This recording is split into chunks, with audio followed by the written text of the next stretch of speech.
Good morning, guys.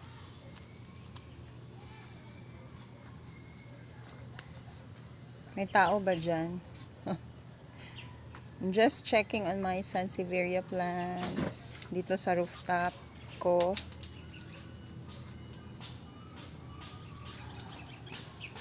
Live ko panagsa, guys. Pangdugang og kuan. Content ni Meta.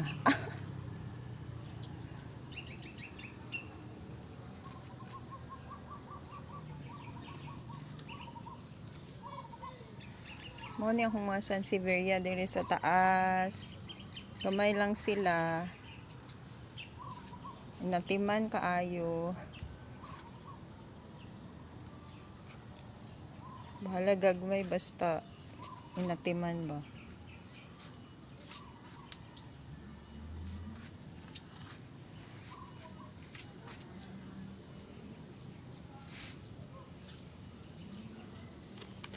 Muni see, this is Brazilian moonshine.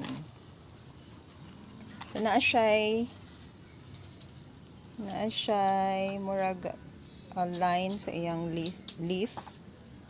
Moonshine gyapon siya pero naalang siya'y murag midrib sa between sa iyang leaves. So, naa siya'y variegation.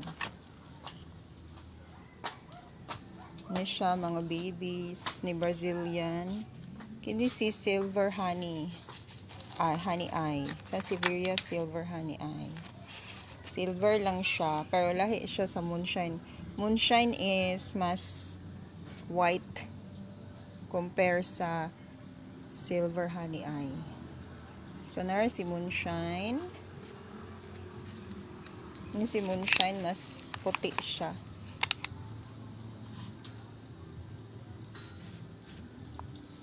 Can you see, this is Siam gold, golden Siam. Golden Siam. So, yung mga sakit ng Sansevieria, usually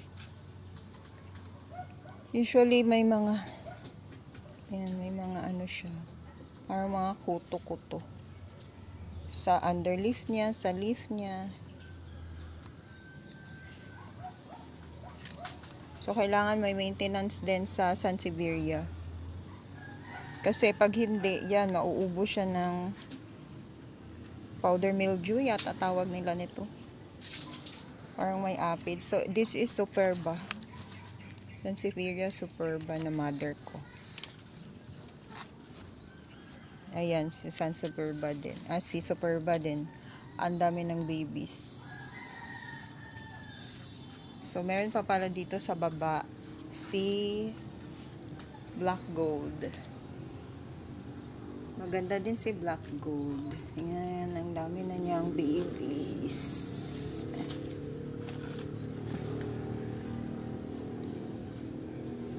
Striking yung ano niya, gold sa ano, leaf niya. Tapos sa gitna, meron siyang eto. Parang may black, may greenish part siya sa gitna. Maganda din siya pag lash.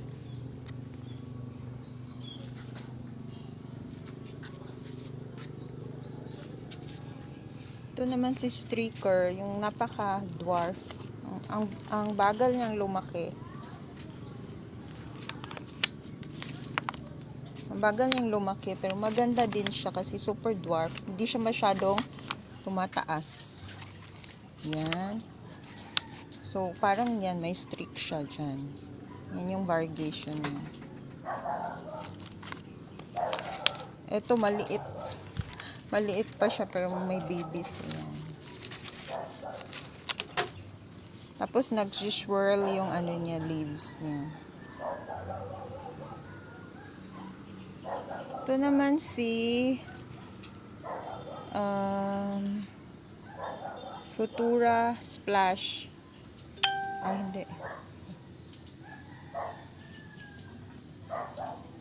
Futura Dwarf. Futura Dwarf. Yung makakapal yung ano niya. leaves niya. Good morning! I'm just checking on my Sansevierias. Ito naman si Whalefin na variegated or Masoniana na vart. Mother ko to. Ang ganda niya. Kasi malalapad yung dahon niya. Tapos, yan yung var niya. Yan, marami yan siya mother ko. Oh. Ito mother ko rin to. Ito din mother. Kasi mabagal yung sanse. Minsan magbigay ng babies. Kaya dinamihan ko yung mother. Lalo na sa mga varieties na gusto ko. Yan.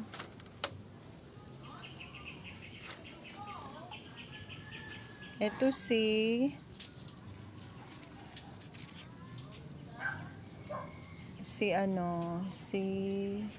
Golden Flame. Golden Flame.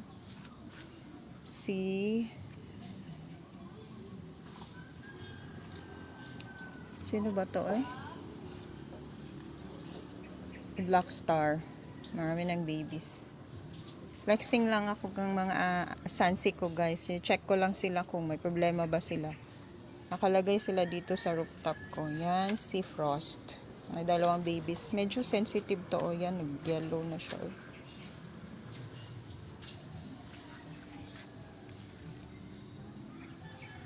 Ito si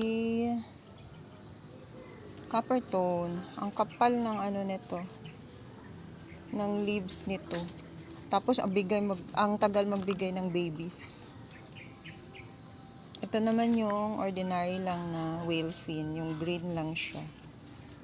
Yan, mother ko yan. Kasi ang dami ko nang nabenta nito. Yan na lang sila natira. Ito naman si Silver Crown. Parang bonsai pero silver siya. Babies na rin siya. Hindi ko pa sineparate. Ito din si Golden Flame. Yan, may baby na rin siya. Hindi ko pa na-separate. Separate ko to pag may time.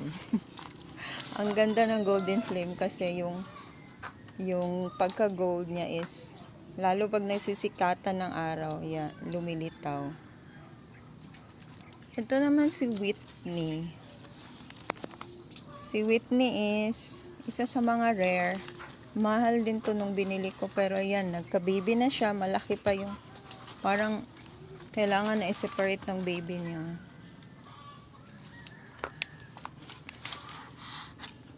Ito si baby na silver Siam. Ito si Ocean Star. Ito si forgot the name si Sarah Hoffman. Ang ganda ni Sarah Hoffman.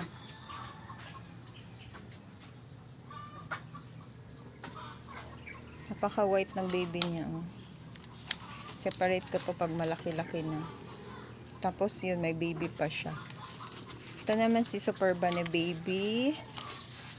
Si Bird's Nest na baby. Si Subspicata ang bilis ang bilis lang magbigay ng babies. Ang bilis dumami. Ito si Jade. Yung green lang. Kahit green lang maganda din. Ito naman si Laurenti yung common. Pero maganda din siya pag lash. So, yan yung mga Sansevierias ko. Yan. I-check ko sila. Meron pa dito sa baba yung Futura na dwarf na twisted. Ito siya. Maganda din to. Ang daming magbigay ng babies, oh. Ito naman si Futura Splash. Yung ang ganda ng golden, pagka-golden niya. Yan, marami din magbigay ng babies pag nasa mature stage na siya. Pag mature na siya, yan, mabilis siya magbigay ng babies. Tapos, yung baby niya is ganun talaga yung kulay kung ano yung mother, ganyan siya. Hindi tulad ng iba na ito si Futura Splash. Yan, yung baby niya hindi pa kasing kulay ng mother. Pero yung sa Futura twist dwarf. Pero ito si Splash, talagang kung ano yung kulay ng mother, ganun yung kulay niya. Yan. Ito naman yung mother ng moonshine ko. Yan, may babies na siya ulit. Separate ko na naman yan. Tapos, meron pa pala doon, mga sunset. Ito si Beauty Queen. Puti din siya, pero yung baby niya hindi kasing puti niya. Parang nagiging puti din siya eventually, pero hindi ka agad-agad. Yan.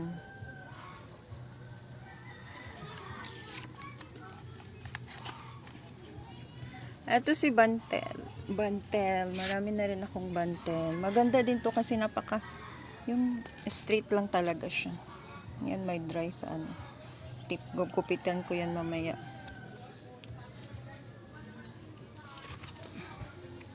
Yan. Ang dami niya magbigay din ng babies. Ito naman si Silver Siam. Parang common lang din, pero maganda din pag lash. Yan, tinatalian ko minsan para hindi masyadong madumi tingnan. Yan yung mga babies niya. So, ito yung mga sunset ko, guys. Piniflex ko lang. Para may live din ako sa page ko. Ayun sila. Diyan sila nakalagay. Pag tama yung potting mix mo sa sunset, kaya nila kahit maulanan sila, ulan init, pero naka-net yan. Pero I believe kaya din nila yung direct sun, yung mga hindi masiselan.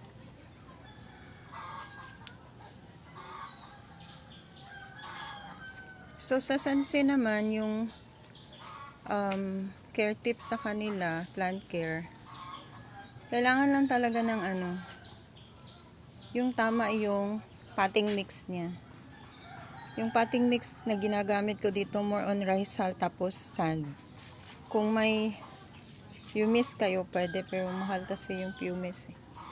Yung afford ko is lang, sand tapos maraming rice hull. Yan, kaya nilang mag-survive na nauulan na, naiinitan, under the net.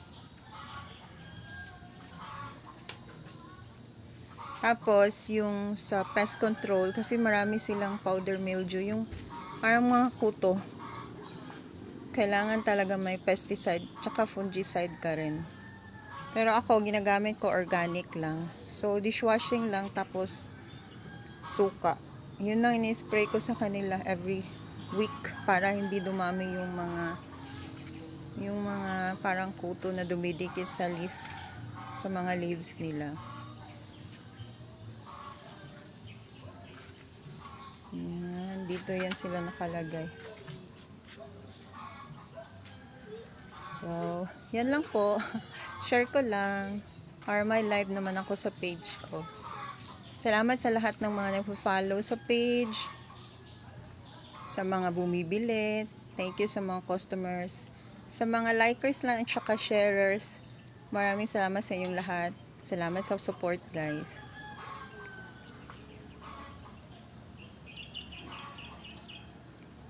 So, happy weekend sa inyong lahat. Yun lang yung ma-share ko tungkol sa Sansevierias or snake plants. Air purifying kasi to sila. So, known sila na may air purifying quality. So, marami din may gusto mag-collect ng Sansevierias kasi malinis lang sila. Yung hindi ba yung maraming mga malinis lang, lalo pag indoor. Malinis lang din silang tingnan, tsaka makakapal yung mga leaves nila. Kaya marami ding may gusto ng Sansevieria. Ako, isa din sa mga gusto kong plants yung sunset kasi nga malinis lang siya pag i-display. Yan, so yun lang, guys. Happy weekend. Salamat sa support. Bye!